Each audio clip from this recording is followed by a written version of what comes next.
The story of the Thorn sister. In the kingdom of Velanora, under a sky of lavender clouds and golden rains, two daughters were born to Queen Lyrian during the rare eclipse known as the Silver Veil. The court whispered of destiny, power, prophecy. The elder was Amira, golden-haired, soft-spoken, and luminous like morning sun. The younger was Siren, born moments later, with eyes like obsidian and a silence too old for her age. The palace celebrated Amira. She was the moon's chosen, marked by prophecy, blessed by the oracle. Siren, she was simply the other one.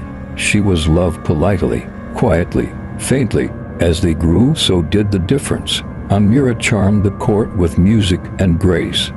Siren preferred books, shadows, and wandering the hidden gardens where the old gods were buried in roots. It was there, in the oldest part of the garden, that Siren found the thorn tree, twisted, black-barked, silent for decades, until it whispered, not in words, but in visions. She saw Amira poisoning her falcon, Amira changing her test results, Amira crying before the queen with crocodile tears, saying Siren had hurt her again. At first, Siren refused to believe, but then came the bruises no one remembered, the letters that never reached her tutors, the whispers in the halls that her mind was cracking. Amira was painting a picture, and the court believed it. Siren begged her mother to listen, to look deeper, to ask why every teacher quit after tutoring both sisters.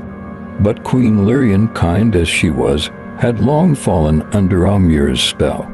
Siren's name became synonymous with defiance, rebellion, danger. The thorn tree showed her more glimpses of a future Amira would rule, a land of beauty built on quiet cruelty. So Siren made a choice. She stayed in the shadows, learned the old tongues, studied lost rituals, spoke to the things in the soil. She became a creature of root and thorn, not because she wanted power, but because no one else would stop her sister. The sky was too perfect. Birds circled, the crowd cheered. Amira stood at the top of the ivory steps, dressed in white and gold, smile gleaming like a dagger. The high priest raised the crown. Trumpets blared, and the ground split. Vines coiled from beneath the palace. Black roses erupted across the marble. The thorn tree had awakened. Gasps turned to screams, and from the garden gates, Siren walked forward.